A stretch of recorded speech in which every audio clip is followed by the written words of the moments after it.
안녕하세요. 까막눈입니다. 이번 영상에서는 거의 모든 것의 역사 제2편 내용에 대해서 다루어 보겠습니다. 1편 영상을 아직 시청하지 않으셨다면 우측 상단 링크를 확인하시기 바랍니다. 그럼 시작해 보겠습니다. 오랫동안 사람들은 조개 껍질과 같은 오래된 해양 생물의 화석이 산꼭대기에서 자주 발견되는 이유가 무엇인지 궁금해했습니다. 도대체 그런 화석들이 어떻게 그곳까지 옮겨졌을까요? 허터는 바로 그런 수수께끼 같은 문제에 대해서 놀라운 통찰력을 가지고 있었습니다. 그는 자신의 농장 주변을 관찰하여 바위가 침식되어 흙이 만들어지고 그런 흙이 시냇물과 강물에 의해서 끊임없이 씻겨내려가 다른 곳에 퇴적된다는 사실을 알아냈습니다. 그리고 그는 그런 과정이 계속 진행된다면 결국 지구는 평평하게 될 수밖에 없을 것이라고 생각했죠. 그렇기 때문에 지표면의 침식이나 융기 과정이 반드시 있어야만 지구에 산과 언덕이 생길 수 있다는 결론을 얻었습니다.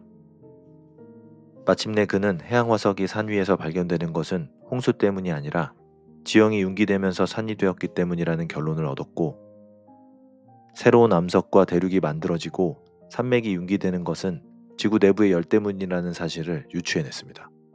무엇보다도 허턴이 제기한 이론에 따르면 지구에서 일어나는 변화는 누구도 상상하지 못할 정도로 엄청나게 느린 속도로 진행된다는 것이었고, 그것은 지구에 대한 우리의 인식을 완전히 바꾸어 놓았습니다. 그리고 19세기 중엽 대부분의 지식인들은 지구의 역사가 수천만 년 정도 될 것이라고 믿고 있었습니다. 그런데 다윈을 비롯한 몇몇 지질학자들에게는 지구의 역사가 매우 길어야만 했는데 어느 누구도 그것을 밝혀낼 방법을 모르고 있었습니다. 당시의 물리학으로는 태양과 같은 천체가 수천 년 이상 연료가 바닥나지 않으면서 끊임없이 타오르는 이유를 설명할 수가 없었기 때문에 태양과 그 행성들의 역사가 비교적 짧을 것이라고 믿을 수밖에 없었습니다.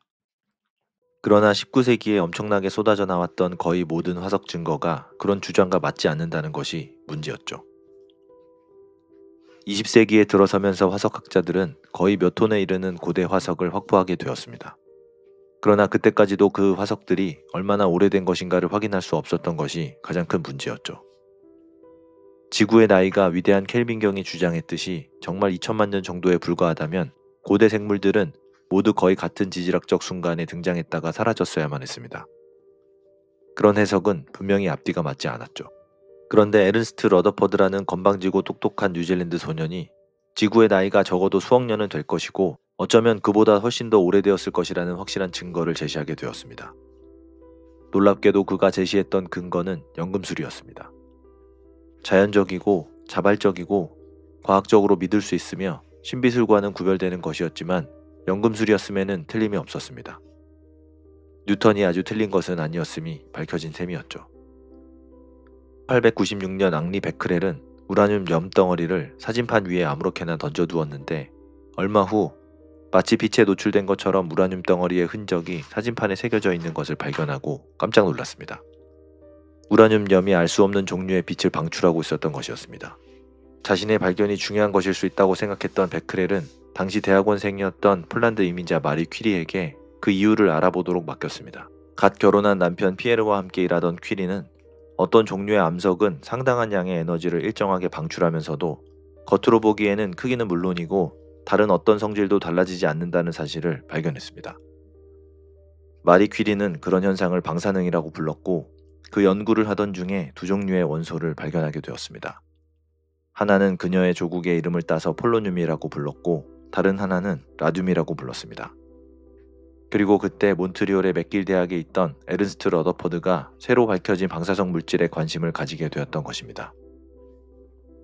그는 동료와 함께 작은 양의 물질에 엄청난 양의 에너지가 들어있다는 사실과 그런 방사성 붕괴 때문에 지구가 뜨겁다는 사실을 밝혀냈습니다. 그들은 또한 방사성 원소가 붕괴되면 다른 종류의 원소가 된다는 사실도 발견했는데 그것은 우라늄 원자가 며칠 후에 납 원자로 변해버릴 수 있다는 것을 의미하는 것이었습니다. 그것은 정말 놀라운 사실이었습니다. 그것이 바로 연금술이었기 때문이었습니다. 아무도 그런 일이 자연에서 저절로 일어날 것이라고는 상상도 하지 못했습니다. 실용주의자였던 러더퍼드는 그런 현상을 유용하게 활용할 수 있음을 알아낸 최초의 과학자였습니다. 그것이 바로 잘 알려진 반감기였고 신뢰할 수 있을 정도로 일정한 속도로 일어나는 붕괴 현상을 일종의 시계로 이용할 수 있다는 사실도 깨닫게 되었습니다. 지금 현재 남아있는 방사성 물질의 양과 그것이 얼마나 빠르게 붕괴되었는가를 알면 거꾸로 그 시료의 연대를 계산할 수 있었던 것이었죠. 그는 역청 우라늄 광 조각을 연구해서 그것이 7억 년이나 된 것이라는 사실을 밝혀냈고 그것은 당시 사람들이 지구의 나이라고 믿었던 것보다 훨씬 오래된 것이었습니다. 그리고 붕괴의 정도를 측정하는 방사성 연대 측정법으로 지구의 실제 나이가 10억 년이 넘는다는 사실을 밝혀내기까지는 수십 년이 더 걸리게 되었습니다. 1940년대 말 시카고 대학의 대학원생이었던 클레어 패터슨은 지구의 나이를 정확하게 측정할 수 있는 새로운 납 동위원소 측정법을 개발하고 있었습니다. 그러나 불행하게도 그가 사용하던 시료들은 엉망으로 오염된 것이었습니다. 대부분의 시료에는 정상치의 200배에 가까운 납이 포함되어 있었죠. 그렇기 때문에 패터슨은 다른 방법을 찾아야만 했습니다. 그래서 패터슨은 지구 바깥에서 유래된 암석을 사용함으로써 부족한 시료 때문에 생기는 문제를 해결할 수 있다는 천재적인 생각을 하게 되었습니다. 그는 운석을 시료로 선택했습니다. 그러나 운석은 흔한 것이 아니었고 시료는 공기 중에 노출되기만 하면 대기 중의 납에 의해서 끊임없이 오염되어 버렸습니다. 그러나 강한 인내심을 가진 패터슨은 무려 7년간 노력하여 마침내 시료를 분석할 준비를 마치게 되었습니다. 그리고 패터슨은 위스콘신에서 열렸던 학술 회의에서 지구의 나이가 정확하게 45억 5천만 년이라고 밝혔으며 200년 동안의 노력 끝에 마침내 지구의 나이가 밝혀진 것이었습니다. 이제부터 지구라는 행성에 대해서 조금 더 자세하게 살펴보겠습니다. 1908년에 프랭크 버슬리 테일러라는 미국의 아마추어 지질학자는 아프리카와 남아메리카의 마주보는 해안이 서로 닮아 있다는 사실에 흥미를 가졌고 대륙들이 한때는 하나로 결합되어 있지 않았을까라는 생각을 하게 되었습니다. 그는 아무런 과학적 근거는 없었지만 대륙들이 서로 충돌하면서 산맥들이 생겼다는 주장을 하기도 하였습니다. 그러나 그는 충분한 증거를 제시하지는 못했기 때문에 그의 주장은 심각하게 고려할 필요가 없는 엉터리로 여겨졌습니다. 그 후 알프레드 베게너라는 독일 마르크부르크 대학의 기상학자가 테일러의 주장을 받아들여서 이론을 완성시켰습니다. 베게너는 세계 여러 대륙들이 한때는 판게아라고 부르는 하나의 대륙이었기 때문에 식물과 동물들이 서로 섞일 수 있었고 그 후에 대륙들이 서로 떨어져서 지금의 위치로 이동했다는 이론을 정립했습니다. 그러나 그 이론은 이후 논쟁의 대상이 되었습니다. 대륙이 움직인다는 사실은 모두가 인정했지만 옆으로가 아니라 위아래로 움직인다고 생각했었기 때문이었습니다. 그리고 베게너는 대륙이 어떤 이유로 움직일 수 있었는지를 확실하게 설명해주지 못했습니다. 그런 문제를 해결한 사람은 영국의 지질학자 아서 홈스였습니다. 홈스는 지구 내부의 방사성 열 때문에 대류 현상이 일어난다는 사실을 최초로 이해했던 과학자였습니다. 대류 현상은 열에 의해 액체 또는 기체가 이동하는 현상을 말하며 이론적으로는 대류 현상이 대륙을 이동시킬 수 있을 정도로 충분히 클 수도 있습니다. 그는 1944년 처음 발간되었던 자연지질학 원리라는 책에서 처음으로 대륙 이동설을 밝혔습니다. 오늘날 우리가 알고 있는 이론은 기본적으로 그의 이론에서 출발한 것이라고 할 수 있으며 미국 지진학자들이 1968년 발표한 논문에서부터 지각에 움직이는 각 부분을 판이라고 부르게 되었고 대륙 이동설을 판구조론이라는 이름으로 부르게 되었습니다. 판구조론은 고대의 하피리온이 어떻게 프랑스에서 플로리다까지 옮겨갈 수 있었는가를 비롯해서 지구 표면에서 일어나는 동적 현상은 물론이고 내부에서 일어나는 일들도 잘 설명해주는 이론이었습니다. 지진, 군도의 형성, 탄소 순환 과정, 산의 위치, 빙하기의 시작, 생명의 기원 등과 같은 현상들을 말이죠. 그리고 지구는 암석으로 된 행성들 중에서 유일하게 판 구조를 가지고 있는 행성입니다.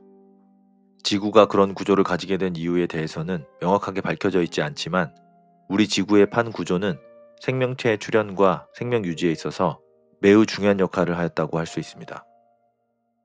1971년 여름 마이크 브루이스라는 젊은 지질학자는 네브래스카주의 풀숲에서 화석층을 발견하게 되었습니다. 그곳은 과거 동물들이 물을 마시던 연못이었으며 1200만 년 전 그곳에서 알 수 없는 재앙이 발생해 동물들이 죽음을 당하게 되었고 동물들의 잔해는 3m가 넘는 화산재에 묻혀버리게 되었습니다.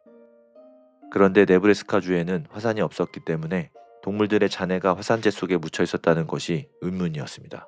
처음에 그는 동물들이 산채로 묻혀버렸다고 생각했습니다. 그러나 분석 결과 그 동물들은 자극성이 강한 재를 많이 흡입해서 죽음을 당했다는 것이 밝혀졌습니다. 그 동물들은 수백 킬로미터에 이르는 주변 지역에 떠다니던 재를 흡입했던 것이었습니다. 그리고 마이크 브루이스는 미국 서부에 있던 동료들에게 화산재의 샘플을 보내서 비슷한 것을 본 적이 있는가를 물어보았습니다. 몇 달 후에 아이다호 지질조사소의 빌 보니크센이라는 지질학자가 그 샘플이 브루너 야비지라는 곳의 화산 퇴적층과 일치한다고 알려주었습니다. 네브래스카 평원의 동물들을 죽음으로 몰아넣었던 것은 1600km나 떨어진 곳에서 발생한 엄청난 규모의 화산 폭발이었던 것이었습니다. 그 후 미국 서부 지역 땅 밑에는 60만 년마다 재앙에 가까운 규모의 화산 폭발을 일으킬 수 있는 엄청난 규모의 마그마 덩어리가 존재한다는 것이 밝혀졌습니다. 폭발이 마지막으로 일어났던 것이 바로 60만 년 전이었습니다.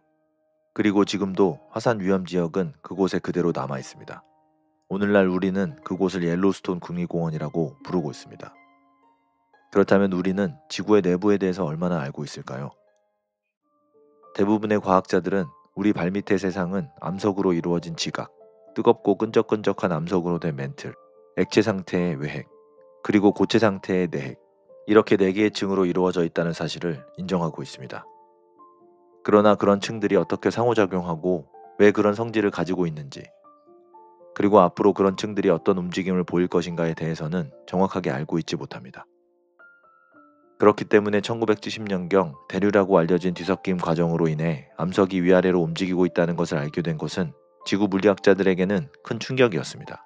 대류 현상이 얼마나 깊은 곳에서 일어나는가에 대해서는 논란이 계속되고 있지만 지구 표면에서 발견되는 원소들 중에 상부 멘틀보다 더 깊은 곳에서부터 올라온 곳들이 있다는 것을 고려했을 때 상부와 하부 멘틀의 물질이 가끔씩 섞이는 것은 분명한 사실인 것으로 받아들여지고 있습니다.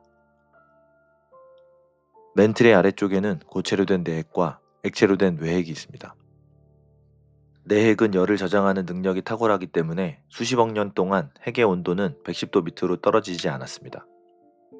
외핵에 대해서는 알려진 것이 적지만 지구 자기장이 발생하는 곳이라는 점에는 모두가 동의하고 있습니다. 자기장이 정확하게 어떤 이유로 생기는지는 확실하게 알 수 없지만 지구의 핵이 액체이면서 회전하고 있다는 사실과 깊은 관련이 있는 것으로 보입니다. 예를 들어 달이나 화성처럼 액체로 된 핵이 없는 천체에서는 자기장이 나타나지 않죠. 지구 자기장의 세기는 가끔씩 변하는데 공룡이 살던 때에는 지금보다 3배나 더 강했습니다. 그리고 대략 50만 년마다 자기장의 방향이 바뀌는 것도 알려져 있습니다. 지난 1억 년 사이에 대략 200번 정도의 반전이 있었지만 그 진짜 이유는 알 수가 없습니다. 지구 자기장의 반전은 지질학에서 가장 중요한 문제로 알려져 있습니다. 바로 지금 그런 반전이 일어나고 있을 수도 있습니다. 지난 한 세기 동안만 하더라도 지구 자기장의 세기는 6% 정도 감소했고 이는 나쁜 소식이 될 수도 있습니다. 자기장에 의한 보호막이 없으면 우주에 가득한 우주 방사선이 우리 몸속으로 쏟아져 들어와 DNA를 못쓰게 만들어버릴 것이기 때문입니다. 이렇듯 지구 자기장은 지구를 향해 달려오는 우주 방사선을 감소시키는 역할을 하고 있고 대기권 상층부에서 우주 방사선과 충돌하여 오로라로 알려진 황홀한 빛을 만들어내기도 하는 소중한 존재입니다. 1960년대에 옐로우스톤 국립공원에서 화산의 역사를 연구하던 미국 지질조사소의 밥 크리스티안센은 공원 안에서 화산 폭발에 의해 만들어지는 함몰 구조인 칼데라를 찾을 수 없다는 점에서 의문을 가지고 있었습니다. 그리고 마침 나사에서 새로 개발한 고공 카메라를 실험하기 위해 옐로우스톤 국립공원의 사진을 찍게 되었고 그 사진을 본 크리스티안센은 칼데라를 찾지 못했던 이유를 깨달을 수 있었습니다. 890만 제곱미터에 이르는 공원 전체가 바로 하나의 칼데라였던 것이었죠. 폭발에 의해서 생긴 분화구의 지름은 64km가 넘어서 지표면에서는 도저히 그 모양을 알아낼 수가 없었던 것입니다. 과거 어느 시기에 옐로스톤에서는 상상할 수 없을 정도의 엄청난 폭발이 일어났던 것이 틀림없습니다. 그리고 1973년 알 수 없는 이유로 공원의 한가운데 있던 호수의 물이 갑자기 남쪽의 뚝 위로 넘쳐 흘러서 남쪽 초원이 물에 잠기고 북쪽에 있던 물은 사라져 버렸습니다. 급히 조사에 나선 지질학자들은 공원의 상당한 지역이 불룩하게 솟아오르고 있다는 사실을 발견했습니다. 지질학자들은 그런 일을 일으킬 수 있는 것은 불안정한 마그마 덩어리뿐이라는 것을 밝혀냈으며 이는 옐로우스톤 국립공원이 옛날에 끝나버린 화산이 아니라 현재도 활동 중인 화산이라는 것을 의미하는 것이었습니다. 그리고 옐로우스톤에서는 경고의 징후라고 여겨지는 거의 모든 현상이 이미 나타나고 있습니다.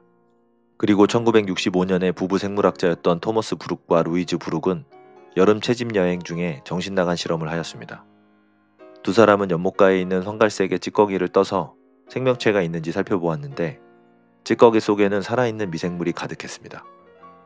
생물이 살기에는 너무 뜨겁거나 너무 산성이거나 아니면 너무 많은 양의 황이 들어있다고 생각했던 물속에서도 미생물이 살 수 있다는 사실이 처음으로 발견되었던 것입니다. 지구라는 행성에서는 가장 혹독한 환경일지라도 물과 약간의 화학 에너지가 있는 곳이라면 어디든 생명체를 발견할 수 있습니다. 우리는 지구가 생물이 살 수 있는 유일한 곳이기는 하지만 살기에 가장 쉬운 곳은 아니라는 사실을 알고 있습니다. 지표면에서 생물이 서 있을 수 있을 정도로 말라있는 면적 중에서 많은 부분은 우리에게는 너무 덥거나 춥거나 메마르거나 또는 너무 높습니다. 그리고 적응성에 관한 한 인간은 정말 놀랄 정도로 형편없는 동물입니다. 대부분의 동물들도 더운 곳을 싫어하지만 우리는 특별히 더 더위에 약하죠. 추위에 대해서도 마찬가지로 대책이 없습니다.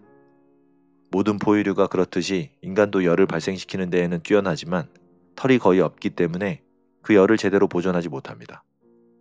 물론 우리는 옷이나 집을 이용해서 그런 약점을 보완하기는 하지만 그렇다 하더라도 지구에서 우리가 할 수 있는 면적은 얼마 되지 않아서 육지 면적의 12% 또는 바다를 포함한 전체 면적의 4%에 불과할 뿐입니다. 그렇지만 우주의 다른 곳의 상태를 알고 나면 우리가 활용할 수 있는 면적이 조금밖에 없지만 지구라는 행성을 찾아낼 수 있었다는 것이 얼마나 신기한 일이었는지 이해할 수 있습니다. 지구에 우리가 살 수 있게 된 이유를 20가지 정도 밝혀냈지만 여기서는 그 중에서 중요한 4가지만 살펴보도록 하겠습니다. 첫 번째, 훌륭한 위치. 우리는 충분한 양의 에너지를 방출할 수 있을 정도로 크지만 너무 커서 짧은 시간에 스스로 타버리지는 않을 정도로 적당한 크기의 별, 즉 태양이라는 항성에서 신비로울 정도로 적당한 거리에 위치하고 있습니다. 만약 우리 태양의 질량이 지금의 10배였다면 100억 년이 아니라 1000만 년 동안에 완전히 타버렸을 것이고 그렇다면 지금 우리는 이곳에 존재할 수 없었을 것입니다. 우리가 지금과 같은 궤도로 공전하게 된 것도 다행스러운 일입니다. 너무 가까이 있었다면 지구상의 모든 것들이 불타서 사라졌을 것이고 너무 멀리 있었다면 모든 것이 얼어붙어 버렸을 것이기 때문입니다. 두 번째는 적당한 행성이라는 것입니다. 우리의 발밑에서 움직이고 있는 마그마가 없었더라면 우리는 이곳에 살지 못했을 것입니다. 지구의 내부에서 쏟아져 나오는 기체 덕분에 대기가 유지되고 우주 방사선을 막아주는 자기장도 만들어질 수 있었습니다. 그뿐 아니라 지구 표면을 끊임없이 바꿔주고 주름지게 만들어주는 판 구조를 가지고 있는 행성이기도 하죠. 만약 지구가 완벽하게 평평하다면 지구의 모든 곳은 4km 깊이의 물로 덮어버렸을 것입니다. 그런 바다에도 생물이 살 수는 있었겠지만 야구와 같이 흥미로운 일을 즐기는 우리 같은 생물은 없었을 것입니다. 세 번째 이유는 짝을 가진 행성이라는 것입니다. 우리는 달을 우리의 동반자라고 생각하지 않는 경향이 있지만 사실 달은 우리의 동반자입니다. 달이 중력을 이용해서 지구를 안정화시켜준 덕분에 지구는 오랜 기간에 걸쳐서 적당한 속도와 적당한 기울기로 안정하게 자전을 계속할 수 있었습니다. 물론 그런 일이 영원히 계속되지는 않을 것입니다. 달은 20억 년이 지나면 너무 멀리 떨어져 버려서 더 이상 지구를 안정화시켜주지 못하게 될 것이기 때문입니다. 그렇게 되면 우리는 다른 대책을 마련해야만 할 것입니다. 네 번째 이유는 적절한 시기였다는 것입니다. 우주는 놀라울 정도로 변덕스럽고 일이 많은 곳입니다. 그럼에도 불구하고 우리가 존재한다는 사실은 기적과도 같은 일입니다. 만약 46억 년이나 되는 길고 상상할 수 없을 정도로 복잡한 일의 순서가 특별한 시기에 특별한 방법으로 일어나지 않았더라면 우리는 지금과 같은 모습으로 살아갈 수 없었을 것입니다. 어느 정도 수준의 사고력을 갖춘 생명체가 사회라는 것을 만들어내기 위해서는 안정한 기간이 얼마간 지속된 후에 적당한 양의 압력과 도전이 이어지는 일이 오랜 기간에 걸쳐 적절하게 반복되면서도 진짜 재앙은 없어야만 합니다. 우리는 바로 그런 위치에 서게 될 정도로 운이 좋았던 것입니다. 지구가 기적같이 우리를 받아들이는 것처럼 보이는 가장 중요한 이유는 우리가 지구가 제공하는 환경에 적응하도록 진화했기 때문일 것입니다.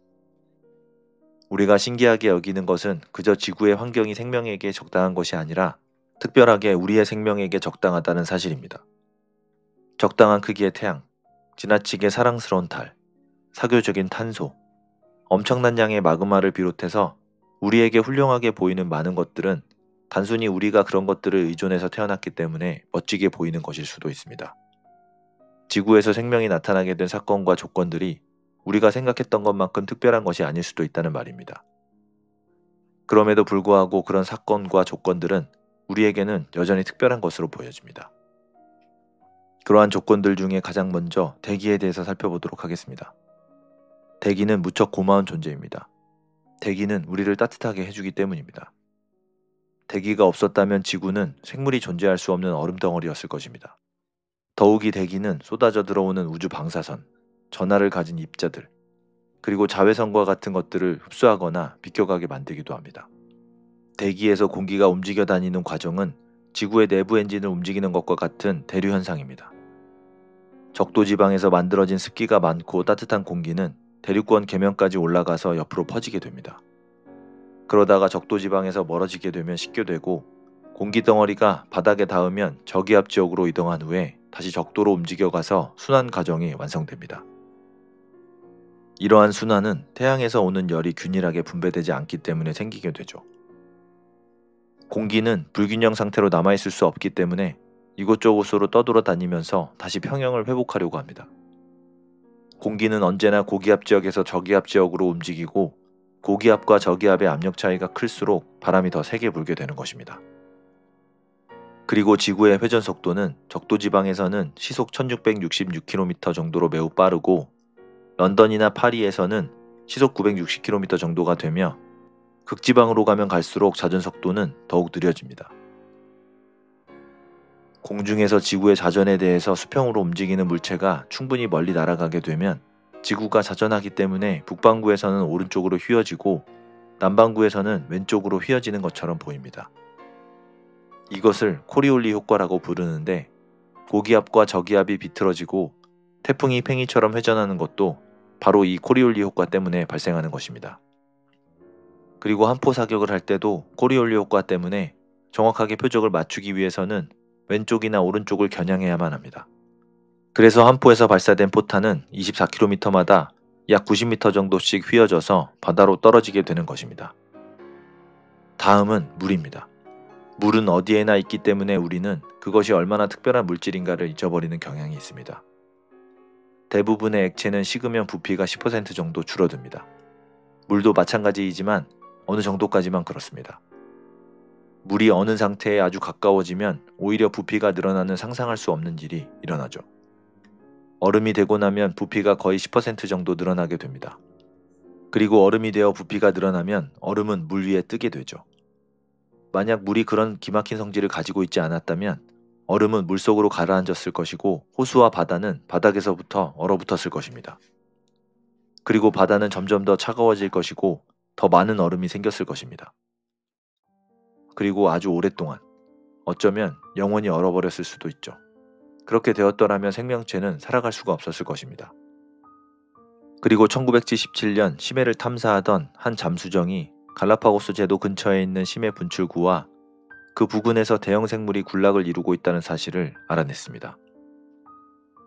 그들은 분출구에서 끊임없이 쏟아져 나오고 있는 황화수소로부터 에너지와 영양분을 얻고 있는 박테리아 군락 덕분에 그곳에 살고 있었습니다.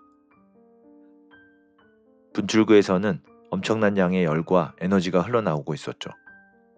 그런 분출구 20여 개에서 흘러나오는 에너지는 대형 발전소에 버금가는 정도이고 그 부근에서의 온도 차이도 엄청났습니다. 그리고 그 발견은 왜 바다가 시간이 지나면서 점점 더 짜지지 않는지에 대한 해답을 제시해 주었습니다. 바닷속의 분출구들이 어항 속의 필터와 같은 역할을 하고 있었던 것이었죠. 민물이 바닷속의 굴뚝을 통해서 바다로 다시 흘러들어가고 있었던 것이었습니다. 그러나 그런 과정은 빠른 속도로 일어나지는 않았습니다. 바다를 청소하려면 수천만 년이 걸리지만 이것은 놀라울 정도로 효과적인 방법이라고 할 수 있는 것이었습니다. 그러나 우리는 지구에서 가장 큰 부분인 바다에 대해서 거의 알고 있지 못합니다. 그러나 지금부터 살펴보겠지만 생명에 대해서 이야기를 하면 우리가 어떻게 출현했는가는 물론이고 생명 그 자체에 대해서도 모르는 것이 엄청나게 많다는 사실을 알게 될 것입니다.